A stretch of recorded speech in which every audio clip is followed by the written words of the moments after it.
कौन रहता है? सूरत पूछती है तो यहाँ कौन रहता है, जब आप नहीं रहते हो तो वो जवाब दे रहे। बोलो। तीन लोक एक बूंद पसारा, सेंद रूप में अगमय। अब वो स्वामी महाराज कहते हैं कि भाई तीन लोक में तो एक बूंद का पसारा है, एक बूंद का। सतलोक की एक बूंद आई, उसका ये सारी रचना का पसारा है उसका एक बूंद का। और सतलोक सागर है।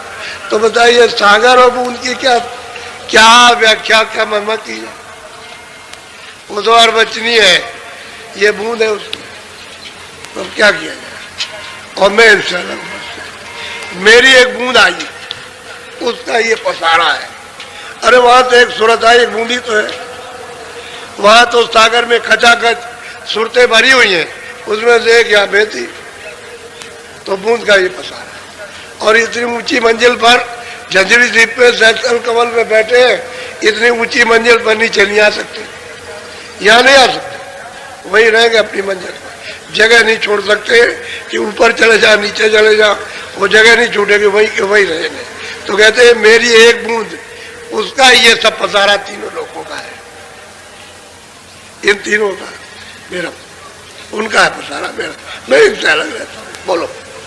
मैं न पाताल स्वर्ग नहीं मिलता, ब्रह्मा विष्णु महेश। अब वो कहते हैं कि भाई न मैं पाताल में हूँ, न मैं लोक में, न ब्रह्मा के यहाँ, न मैं विष्णु लोक में, न शिव लोक में, न राम लोक में, न मैं कृष्ण लोक में, न माया के लोक में, न शक्ति के लोक में, और न प्रकृति के लोक में, मैं कहीं यहाँ नहीं। मैं तो इनसे सबसे परे। ये तो मेरी एक बूंद का पसारा है।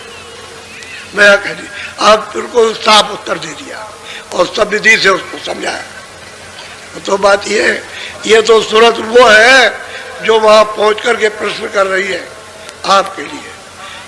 नहीं, ऐसा प्रश्न कौन कर सकता है, किसको मालूम है ऐसा? ये तो वही सूरत है जो वहां पहुंच गई और पहुंच करके प्रश्न कर रही गुरु से कि आप बताइए इनके लिए, ये जो फंसे हुए हैं तो इनको क्या जवाब दिया जाएगा, कौन है ये, कहाँ से आए कहाँ से नहीं आए? तो उत्तर दे रहे तो सबके लिए, आपके लिए, वो सबके लिए, आने वालों के लिए, जो आगे आएंगे उन सबके लिए। कि एक बूंद का ये पसारा है और उसको कहते हो आपकी अपार है, वेद क्या है। और वो खुद कहता है वेद कि न थी, और कुछ आगे हम नहीं जानते, हमने देखा नहीं, लेकिन हमको आभास होता है कि और कुछ है, और कुछ है, और कुछ है। अब ये तो बात सही है, तो है कुछ, तभी तो गोस्वामी जी महाराज को और क्या था, जब उन्होंने वर्णन किया तो मतलब एकदम रोला पड़ गया, ये क्या, ये क्या, ये क्या चीज है। तो ना किसी की समझ में ना आए तो रोना ही है, और क्या, झगड़ा ही है। समझ में नहीं आया तो झगड़ा हो जाएगा, और समझ में आ जाए तो बिना सत्संग के समझ में आ नहीं सकता, क्योंकि वह तो जीव भूला भाला है। वो तो मतलब उसे क्या मालूम कि मेरा घर कहाँ में कहाँ से आया। जब उसको भूल ही गया, उसके रूप रंग रेखा को, उसके स्थान को, आनंद को, प्रेम और ज्ञान को भूल करके बैठा और यहाँ ढूंढ रहा है, नहीं मिल रहा कहीं भी, तो बताओ उससे क्या, वो तो भूला ही हुआ है, वो क्या बताएगा? झगड़ा तो हो ही जाएगा। धीरे धीरे धीरे धीरे जब उस पर दया मिलेगी और कुछ वो जानेगा, कुछ अंदर जगेगा, तभी कुछ समझ सकता है, ऐसे कुछ नहीं जानेगा। बोलो। तीन लोक व्यापक में नहीं। अब वो कहते हैं कि भाई देख सूरत, मैं तीन लोक में व्यापक नहीं हूं, या मैं कहीं नहीं रहता तीन लोक, किसी जगह भी नहीं। तू ये सोचे शायद ये व्यापक होंगे तो क्या लगे, नहीं मैं व्यापक हूं, मैं तो इन सबसे परे रहता हूं। बोलो। बूंद एक मेरी यहाँ रही। बस वो एक बूंद रहती है, उसका ये काम है, यहाँ बूंद रहती है। वो भी सैतल कमल में बैठ करके उसी पुरुष का जहां से इनका निकास हुआ, अखंड 24 घंटे ध्यान करते रहते हैं। अगर ध्यान न करें तो उनका राज चला जाए। सैतल कमल में तीन लोगों का राज मिल गया है, अगर उसका ध्यान नहीं करेंगे तो राज ही चला जाए। तो अपने अपने को सब डरते हैं, छोटा बड़े से बड़ा, उससे बड़े से बड़ा, उससे बड़े से, सबसे डरते हैं कि ये ना हो जाए। और मतलब यह है कि राजा किससे डरता? राज्य न्याय से डरता है, न्याय राजा से डरती है। ये सब एक दूसरे से डरते हैं इस तरह से। कहते मेरी एक बूंद वहां रहती है, मैं वहां नहीं रहता। बोलो। उसी बूंद का सकल पसारा, वेदताई कहे ब्रह्म कहते अपार। उसी बिंदु का जो सैदल कमल जंजीर जीप में जो विराजमान, जिनका नाम निरंजन है, उन्हीं का सकल पसारा। और उसको लोग कहते हैं कि भाई ब्रह्म अपार है, अपार ब्रह्म। कोई उसी को ब्रह्म कह देते हैं, उसी को ईश्वर, उसी को खुदा कह देते हैं, उसी को रब। मालूम उनको नहीं है। अब भाई रब अलग है, खुदा अलग है, अल्लाह अलग है, लेकिन हम न जानने के कारण ब्रह्मा भी वही है, उससे भी, और शिव अलग है और विष्णु अलग है। ये वहाँ शिव और विष्णु ब्रह्मा वहाँ कहा जा सकते हैं ईश्वर के पास में, वो तो बहुत नीचे है। तो मतलब यह है कि उसको सब कहे, सब वही है, वही है, सब एक ही है, बस न जानने से सब एक हो गया। और वो कहते हैं कि अरे भाई मेरी एक बूंद है, और उसको कहते हैं कि वो अपार है, अपार। और वह एक बूंद है, उसका सकल, उसका ये सब पसारा एक बूंद का। अब बताइए सतलोक के सागर की एक बूंद, अब वो सागर में कितनी बूंदे होंगी, कोई गिन सकता है? बोलो। इसके आगे भेद न पाया, साते गुरु बिन उन दुखा। अब वो कहते हैं कि कोई भी हो, इसके आगे का जो भेद है वो उनको मिला नहीं। और सतगुरु बगैर जो संत है, जो सतलोक में आते जाते, उनके बगैर कोई जानता भी नहीं। अच्छा, जो जब रचना का आद विस्तार हुआ था और सुरतों को भेजा गया था, तो ये कह के भेजा गया था कि देखो मैं इनको भेज रहा हूँ, ये वहाँ हमेशा संत रहेंगे, रोज सतलोक में नीचे जमीन पर रह करके हाजिरी देंगे वहाँ, और वो हमेशा रहेंगे, हमेशा। तुम ऐसा करना, जब जरूरत हो तो इनको ढूंढ लेना, वो मृतलोक में मिल जाएंगे जहाँ। पहले तो तुम नाम छोड़ना नहीं, जिस शब्द को पकड़ के उतरी उसको छोड़ना नहीं। अब वो मतलब तुम यहाँ आई, तुमको सब इन्होंने सुख दे दिया, आराम दे दिया, धीरे धीरे करके आपने छोड़ दिया, तो नाम छूट गया। फिर उसके बाद कर्मों का हत्कार दिया, तो धीरे धीरे मेल जमा हो गया, और आंख और कान बंद हो गए, तो अंधे हो गए। अब यहाँ जो संत भेजे गए, वो तो रोज बराबर, जो गुप्त संत बराबर वहाँ हाजिरी देते हैं सच्चे दरबार में, सतलोक, सतपुरुष के यहाँ। लेकिन आप उनको जान नहीं सकते। और एक जाएगा दूसरा तुरंत रहेगा, एक जाएगा दूसरा, दूसरा जाएगा तीसरा। वो गुप्त संत हमेशा रहेंगे, जब तक यहाँ एक भी सूरत रह जाएगी तब तक वो यहाँ रहेंगे। सबसे पीछे जाते हैं, पीछे जाएंगे, ये सब सूरतें चली जाएंगी तो वो पीछे जाते हैं। वो गुप्त रहते हो, बराबर हाजिर देते रहते हैं उस दरबार में, तो वो गुप्त ही रहेंगे। लेकिन प्रकट वो आपको बताएंगे। तो प्रकट तो बहुत दिन नहीं हुए, वो तो 700 वर्ष हुए अभी आना उनका हुआ। और प्रकट होकर के तब आपको जगाया, तब आपको रास्ता बताया, तब ले चले आप। तो प्रकट संतों ने जीवों को बहुत पहुंचाया, बहुत बहुत सुरतों को ले गए, स्त्री सुरतों को, पुरुष सुरतों को, बहुतों को ले गए, बहुतों को संतों ने पहुंचाया। बोलो।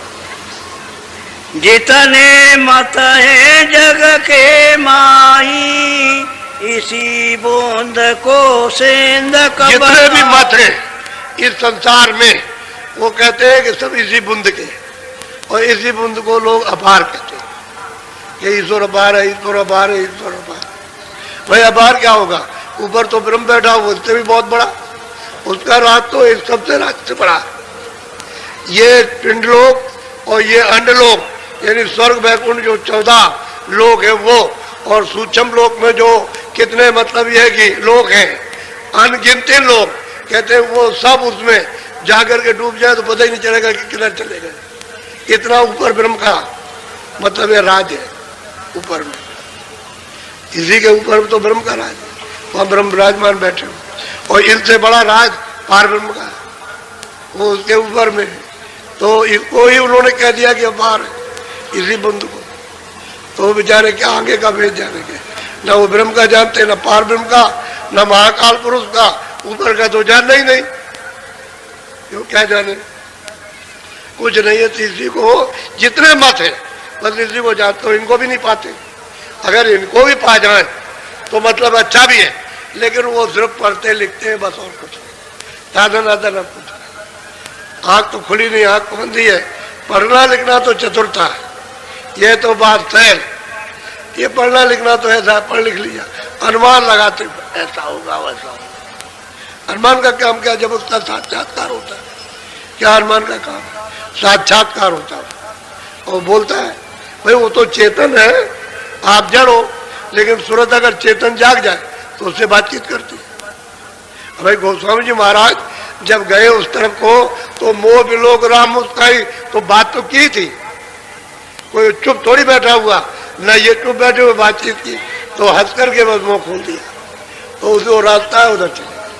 तब उन्होंने देखा कि कितने लोग हैं, ये मतलब ये है कि 14 लोग, एक एक लोग में कौन कौन राज करता, ये गोस्वामी जी महाराज ने सब देखा। और ऊपर देखते हैं कि बड़े बड़े ब्रह्मांड, बहुत लोग अपनी आंखों से देख रहे हैं। रास्ता न दे तो उधर ऊपर कौन जाएगा, नहीं जा सकता।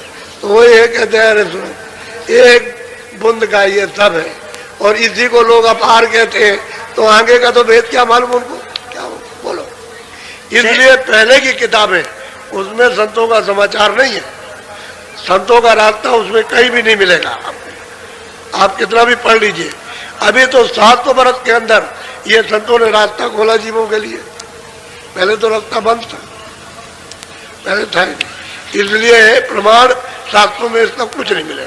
और संतों की तमाम किताबें, तमाम संत आए 700 वर्ष के अंदर, साधक आए, मतलब रास्ते में चलने वाले, वो पहुंच गए, वो संत हो गए जो वहां से जगाने के लिए आए। वो मतलब ये है कि बहुत आए, तो बहुत किताबें उनकी, प्रमाण की क्या कमी है, हजार लाखों प्रमाण मिल जाएंगे आपको। चलो, ब्रह्मादिक सब वेद बुलाए, ऋषि मुनि कर्म भरम ब्रह्मा ये तो बेचारे, वो तो मतलब स्वर्ग वैकुंठ में वो सब बुला गए, और मतलब ये है कि ये ऋषि मुनि ये अपने अपने कर्म में फंस करके उसमें भूल गए। जब विधान ही बना है कि पाप पुण्य का, तो जो करोगे उसको फल को पाओगे, अच्छा करो तो अच्छा, बुरा करो तो बुरा। तो फल पाने के लिए जन्म लेना, छुटकारा कहाँ हो सकता, जो कर्म किया उसका फल लेना, और योनि में लेना। लेन देन तो योनि में होगा, इसके परे स्वर्ग वैकुंठ में तो लेन देन नहीं है, लेन देन तो इसमें होगा। तो कहीं लिया कहीं दिया, अब अपना ले होते हो, ये बात है। तो कहते हैं ये इसमें भूल गए, और ब्रह्मा उस रचना में भूल गए। वो भी तो अपने लोक में बैठ करके रचना काम, अपना अपना काम उनको सुपुर्द किया है। एक तो उत्पत्ति का काम, ब्रह्मा बैठ के उत्पत्ति का काम कर रहे हैं, और विष्णु बैठ के पालन पोषण कर रहे हैं सबके लिए, और शिव जी सबका श्रृंगार कर रहे हैं। ये तीनों अलग अलग काम सबका है, अपना अपना काम स्वर्ग वैकुंठ में बैठ के करते रहते हैं। ये उनका काम हो गया, ये इसमें भूल गए। तभी तो आद्या महाशक्ति ने बुला दिया, ये वही इनकी माँ है। उसने मतलब पूछा कि तुमने जब समाधि लगाई थी तो तुमने, यानी मतलब यह है कि पिता का दर्शन किया? ब्रह्मा से पूछा, तो उन्होंने कह दिया हाँ किया। तो वो तो अंतर्यामी थी वहां के लिए। तो उसने कहा कि तुम झूठ बोल गए, बड़े लवार हो ब्रह्मा, बड़े झूठे हो, छलिया हो, ठग हो, तुमने दर्शन पिता का नहीं किया, और कह दिया तुमने दर्शन किया, जाओ हम तुमको श्राप देते हैं कि मृतलोक में तुम्हारी कोई पूजा नहीं करेगा, इसलिए उनकी पूजा नहीं होती है। और विष्णु से और शिव से पूछा कि तुमने पिता का दर्शन किया इनकी आद्या महामाता में? तो उन्होंने कहा हमने नहीं किया था। तो उनको आशीर्वाद दे दिया कि जाओ जगत में तुम्हारे लोग पूजा करें। भाई ये इतनी बात है। काम तीनों का एक ही है, एक उत्पत्ति का, एक प्रलय का, एक पालन का। यानी काम तीनों कर रहे हैं बराबर बैठ के। एक को शराब मिल गया झूठ बोलने पर, और उन्होंने कहा हमको नहीं हो, तो उसको आशीर्वाद दे दिया। बस ये बात। और ये अलग है, ये ईश्वर के पास जा ही नहीं सकते। अगर उनके पास ये पहुंच जाए तीनों, तो सब उसी वक्त एक क्षण में काम छोड़ देंगे। ना वो पालन का करेगा, ना उत्पत्ति का, और ना प्रलय का करेगा, सब छोड़ देंगे। इसलिए उनका दर्शन नहीं हो पाता। तो जब वो इनको भी पूरा बूंद का भेद नहीं मिला, इन्होंने भी नीचे का मतलब एक झलक पाई, उसी को समझने लगे कि हमने देख लिया। वो बात ये, पर्दे पर कोई झलक आई तो उसको देखा, जैसे सीधा है तो ऐसे कीजिए तो सीधा, तो उधर में ऐसे टेढ़ा कर दीजिए तो उसकी चमक उस पर सूरज की गिरेगी मकान के अंदर। अब उसमें सूरज दिखाई देता चमकता हुआ, तो आप कहोगे नहीं ये सूरज है। सूरज वो नहीं, वो तो प्रतिबिंब है। सूरज तो ये सब प्रतिबिंब जो दिखाई देता प्रतिबिंब है ये असली सूरज, असली चांद, असली तारे इसमें कोई नहीं है, ये प्रतिबिंब है, बिंब। तो कहते हैं कि भाई कुतुब औलिया और पीर पैगंबर इनको भी पूरा भेद नहीं मिला, पूरा दर्शन नहीं हुआ उनका। वही बात यह है कि पर्दे पर हो गया और इन्होंने समझ लिया कि दर्शन हो गया। चलो सुनो सुरति तुम अपना भेद, तुम हम में थी सदा। अब वो कहते हैं सूरत तू अपना भेद तो सुन ले मुझसे, यानी पहले जब तू थी तो हम में अभेद थी, मुझ में लय थी, मुझ में तुझ में कोई अंतर नहीं था। वो स्वामी जी महाराज कहते हैं कि वो जो अनामी जो पिया है प्यू, जब वहां पहुंच गए वो दर्शन हुआ तो वो कहते हैं कि प्यू हम एक, यानी हम और पिया एक कहते कोई जरा भी फर्क नहीं। अब वो कहते हैं कि नहीं तुम जब थी तो हमें अभेद थी, कोई भेदभाव नहीं था, मेरा रूप और तुम्हारा एक ही था, उसमें कोई अभेद थी और हमारे पास थी, हम में थी। बोलो काल करी हम सेवा भारी, सेवा बस होई कुछ न विचार। अब वो कहते हैं महापुरुष सूरत को समझा रहे कि भाई असली बात तो ये है कि काल ने सेवा की, यानी सैदल कमल में बैठ करके, ब्रह्मस्थान में बैठ करके, पार्वत में, इन सब ने सेवा की, यानी खूब अच्छी तरह से अखंड ध्यान किया और इतने युगों तक किया है कि यहाँ कलम और किताबें और समुद्र की स्याही सब खत्म हो जाएगी। इतने दिनों तक इन्होंने तपस्या उस पुरुष की है, अनामी पुरुष की, तब जाकर के वो प्रसन्न हो गए। एक दो दिन का काम नहीं था, तब प्रसन्न हो गए। तब उन्होंने कहा कि तुम क्या चाहते हो? कह रहे हमको एक छोटा सा राज्य दीजिए। तो कहा अच्छा ठीक है हमने दिया तुमको। तो राज बगैर सुरतों के बैठ नहीं सकता, रचना ही नहीं हो सकती है भाई, वो तो बैठ सुरतें आएंगी तभी तो रचना होगी। तो इनको सुरतों का नीचे का सतलोक के नीचे उसका एक छोटा सा एक भंडार दे दिया, सबको दिया, सब लोगों में सबको 16 पुत्रों को सबको दे दिया, अलग अलग तस्वीर कर दिया। तो वो कहते हैं भाई काल हमारी सेवा की और जब सेवा की हमको प्रसन्न कर लिया, वैसे तो सब कुछ जानते थे, तो मैं सेवा के बस होकर के और मैंने तुझको दान में दे दिया, ये सूरज को तुझको ये दान में दे दिया और ये दान ले लिया, सूरतों का भंडार ले लिया। बोलो तुमको मांगा हमसे उसने, सौंप दिया तुम्हें सेवा। तो कहते हैं कि भाई तुमको उसने हमसे मांगा कि हमको दे दीजिए तो हम रचना करेंगे, और हमने फिर तुमको उसको सौंप दिया। कहते जाओ तुम वहां चली जाओ, जाओ। तो मालिक का हुक्म था, तो सुनते मतलब यह है कि क्या कर सकते, हुक्म हो गया तो उनको दिया, तो बेबस होकर के फिर चली आया, उसको दे दिया।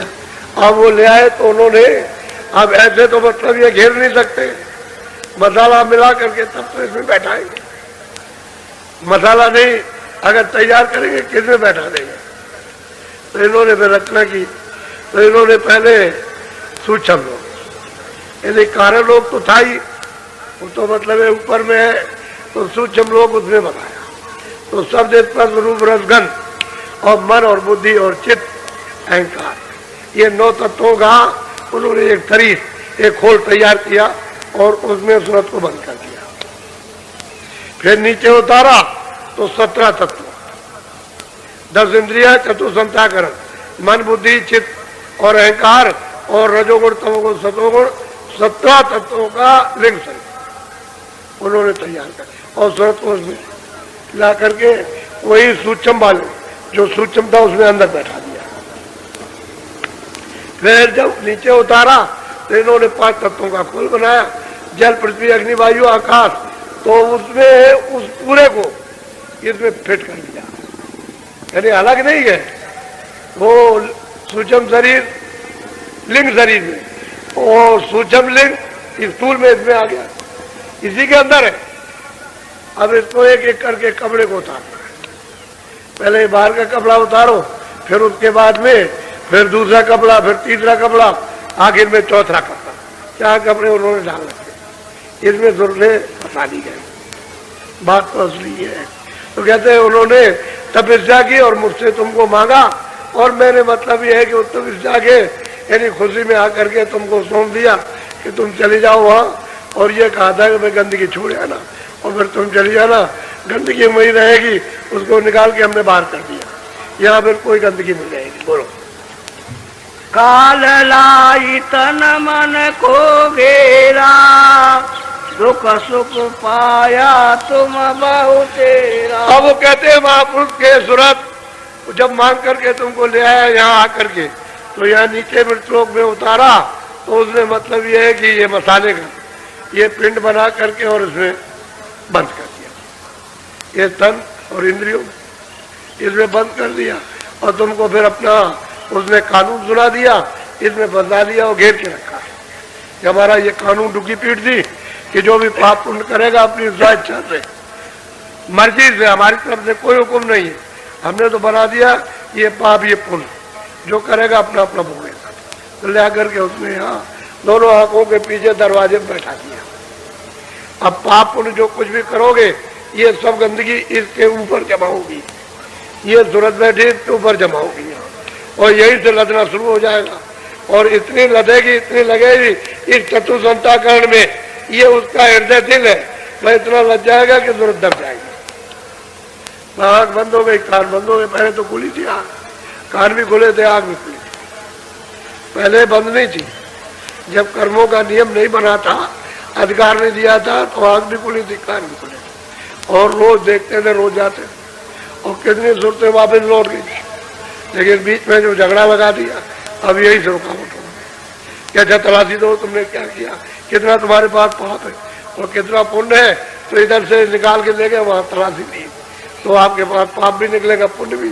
तो उन्होंने कहा चलो जेल खाने, बस फिर ले गया जेल खाने, फिर बंद करेगा जाकर। वो तो उधर देखने ले जाने वाले तो प्रकाश में बैठे, तुम ही अकेले अंधेरे में हो, वो जो ले जाएंगे ले आएंगे अंधेरे में, वो तो रोशनी में बैठे हुए, लेकिन तुम समझते हो जो हम कर रहे हैं वो नहीं देख रहे।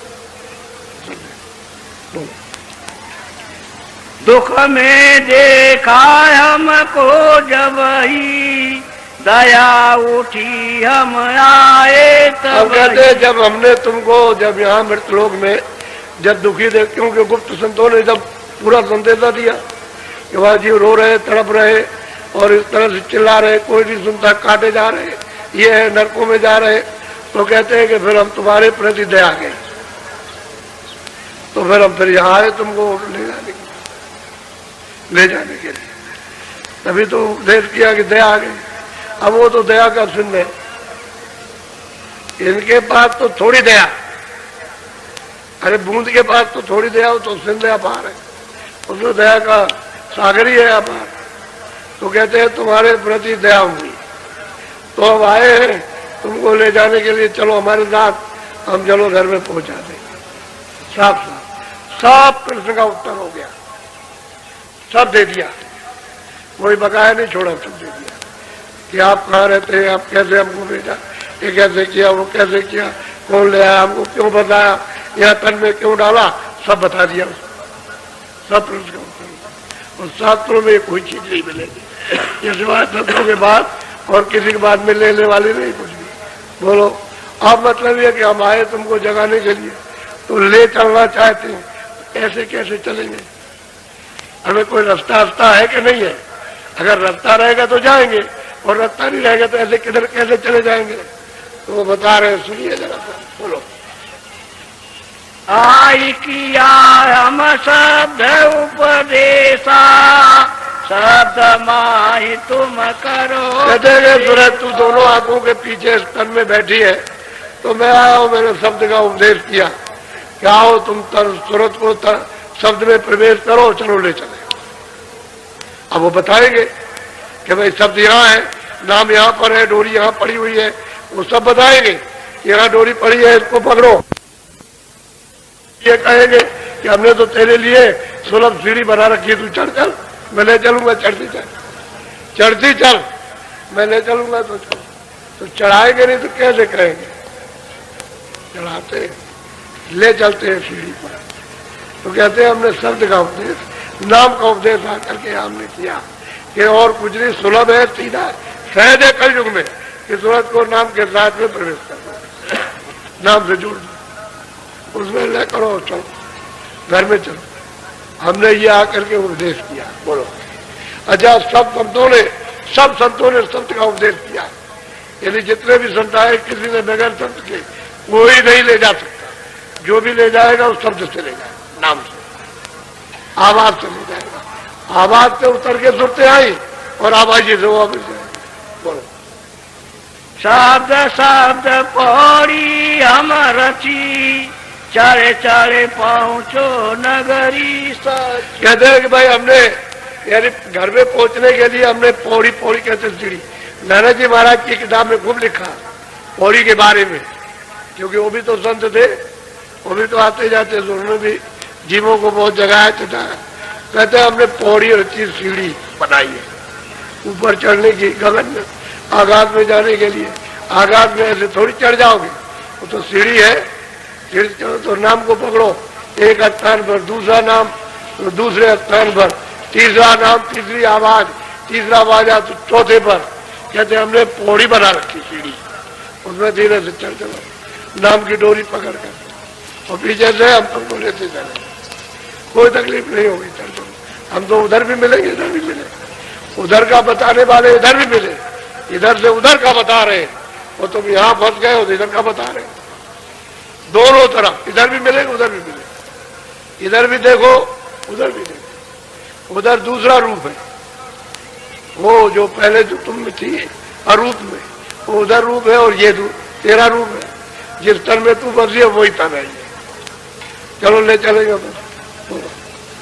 बोलो। बोंद देश को छोड़ो अब ही, सेंध देश चले खेलो। वो कहते हैं कि अब मैं आया हूं तो जल्दी करो सूरज, इस बुंद देश को तू जल्दी से छोड़ दे और जल्दी चल, मैं तुझे सिंध देश में ले चलूं। और सिंध आगम में अपार है, वहां चल। वो गोस्वामी महाराज कहते हैं जब हम चढ़ करके गए और जब सतलोक में पहुंचे तो एकदम जोत में क्षय हो गए, एकदम से लय हो गए, यानी सिंध ही का रूप हो गया, सिंध हो गए। गोस्वामी महाराज कहते हैं, वो अपनी वाणी में उन्होंने कहा कि मैं जब वहां पहुंचा तो उसमें लय हो गया। कितना अपार देखा। बोलो। बोंद देश तीर लोकी जानो, रचन मूर्ख कव यहाँ पर। ये बुंद देश त्रिलोकी है और मिलोनी की रचना है, यहाँ मिलोनी हुई है, उसकी रचना मसाले की। उसमें जरूरत को चेतन को जड़ में बांध लिया, जड़ चेतन